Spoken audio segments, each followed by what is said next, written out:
Bienvenue dans ce cours introductif. Je suis Alexis Kouakou, enseignant d'anatomie-physiologie et inspecteur de soins. Ce chapitre vous initie aux fondamentaux de l'anatomie. Nous définirons l'anatomie et la physiologie, nous apprendrons les repères, les plans, les coupes et les axes du corps, puis nous découvrirons les moyens modernes d'étude du corps humain. À l'issue de cette capsule, vous disposerez du vocabulaire fondamental de l'anatomiste. Commençons. Ce chapitre est la porte d'entrée de l'anatomie.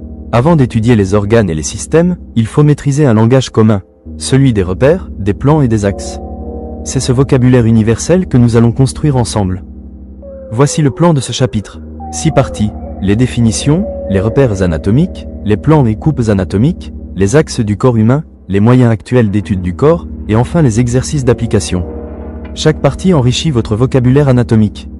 L'étude du corps humain a profondément évolué. Jusqu'au XIXe siècle, elle reposait essentiellement sur la dissection des cadavres et la description des éléments obtenus. À partir du XIXe siècle, l'avancée de la technologie a transformé notre regard. L'homme est désormais compris comme un ensemble de systèmes organisés et hiérarchisés, où les entités d'un niveau inférieur engendrent de nouvelles entités de niveau supérieur. Voyons cette hiérarchie. Le corps humain s'organise en niveaux hiérarchiques emboîtés. Les cellules s'assemblent pour former les tissus. Les tissus constituent les organes. Les organes engendrent les systèmes fonctionnels. L'ensemble des systèmes s'organise pour former les appareils. Et enfin, les appareils se mettent ensemble pour constituer un organisme vivant. Pour comprendre tous les phénomènes du vivant, le recours à l'anatomie et à la physiologie est donc indispensable. Commençons par définir les sciences qui étudient le vivant. Anatomie, physiologie, biochimie et biologie, 4 regards complémentaires sur le corps humain. Découvrons-les. L'anatomie est une science descriptive. Elle étudie la forme, la structure et la topographie des différentes parties du corps, ainsi que les rapports et les relations qui existent entre elles.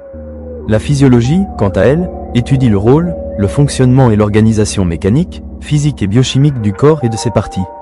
Autrement dit, elle décrit la façon dont ces parties jouent leur rôle et permettent le maintien de la vie. L'anatomie décrit, la physiologie explique.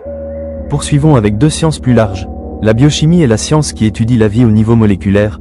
Elle s'intéresse aux molécules qui composent les êtres vivants. La biologie, enfin, est la science qui étudie la vie sous toutes ses formes. Elle englobe toutes les sciences ayant pour objet l'étude de tous les êtres vivants, dont l'homme. La biologie est donc la discipline la plus vaste, qui contient toutes les autres. Pour décrire le corps avec précision, les anatomistes utilisent des repères conventionnels. Tout commence par une position de référence universelle, la position anatomique. Découvrons-la, puis les directions et les termes d'orientation. La position anatomique est la position de référence universelle. C'est la position du corps humain, vivant, debout, les pieds réunis et parallèles, les membres supérieurs pendant le long du corps et la paume des mains tournée en avant. Point essentiel, toute description anatomique du corps humain se réfère à cette position, même lorsque l'on décrit une personne allongée en décubitus. C'est notre point zéro, notre référence absolue. Détaillons les 6 caractéristiques de la position anatomique. Premièrement, le sujet est debout. Deuxièmement, les pieds sont joints. Troisièmement, les membres pendent le long du corps. Quatrièmement, la paume des mains est tournée vers l'avant. Cinquièmement, le pouce est orienté vers l'extérieur. Et sixièmement, le regard est porté à l'horizon. Ces critères, illustrés ici en vue antérieure et postérieure, définissent une posture unique et reproductible. Les termes d'orientation fonctionnent par couples opposés. Antérieur ou ventral désigne l'avant, postérieur ou dorsal, l'arrière. Crânien ou céphalique ou supérieur désigne le haut, inférieur ou caudal, le bas. Médial ou interne se rapproche du milieu, latéral ou externe s'en éloigne. Proximal désigne ce qui est proche de la racine du membre, distal, ce qui est vers l'extrémité. Enfin, superficiel ou périphérique est proche de la surface, profond, vers l'intérieur. Ces couples sont indispensables. L'anatomie descriptive utilise des repères directionnels conventionnels. Cranial désigne la partie supérieure du corps, caudal la partie inférieure. Médial indique la proximité avec la ligne médiane, latéral l'éloignement vers les côtés. Sur les membres, proximal se rapproche du tronc, distal s'en éloigne. Antérieur et postérieur situent les faces avant et arrière. Palmaire désigne la face antérieure de la main, plantaire la face inférieure du pied, dorsale les faces postérieures. Ces qualificatifs forment le vocabulaire fondamental de la description anatomique. Pour étudier le corps, les anatomistes le considèrent dans les 3 plans de l'espace. Un plan est une surface imaginaire bidimensionnelle qui divise le corps en 2 parties, et chaque mouvement fondamental s'effectue dans un plan donné. Découvrons ces 3 plans, puis les coupes qui leur correspondent. Il existe 3 plans de référence, correspondant aux 3 dimensions de l'espace. Ils sont perpendiculaires, ou orthogonaux, les uns aux autres. Le plan sagittal, ou longitudinal, divise le corps en 2 sections latérales, une droite et une gauche. Le plan frontal, ou coronal, divise le corps en une partie antérieure et une partie postérieure. Enfin, le plan transversal, ou horizontal, divise le corps en une partie supérieure et une partie inférieure. 3 plans, 3 découpages. Pour mieux décrire les parties du corps, les anatomistes réalisent des coupes, c'est-à-dire des dissections selon les 3 plans de l'espace.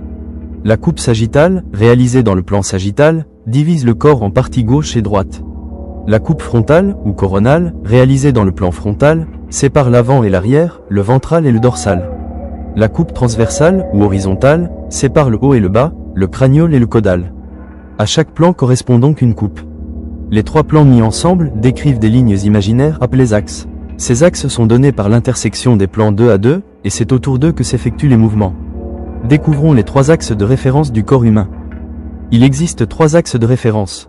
L'axe sagittal, ou antéro-postérieur, est donné par l'intersection des plans sagittal et transversal. C'est l'axe horizontal de direction avant-arrière, qui traverse perpendiculairement le plan frontal. L'axe frontal, ou bilatéral, naît de l'intersection des plans frontal et transversal. Il est horizontal, de direction droite-gauche. Enfin, l'axe longitudinal, ou vertical ou bipolaire, provient de l'intersection des plans sagittal et frontal. C'est l'axe vertical céphalo-caudal.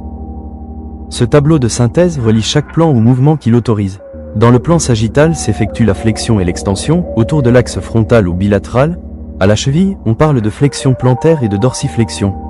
Dans le plan frontal s'effectue l'abduction et l'adduction, autour de l'axe sagittal ou antéro-postérieur. À la cheville, l'éversion et l'inversion. Dans le plan transverse s'effectuent les rotations internes et externes, autour de l'axe vertical ou bipolaire. À l'avant-bras, la pronation et la supination. Comment étudie-t-on concrètement le corps humain? Les moyens sont nombreux et reposent tous sur l'observation.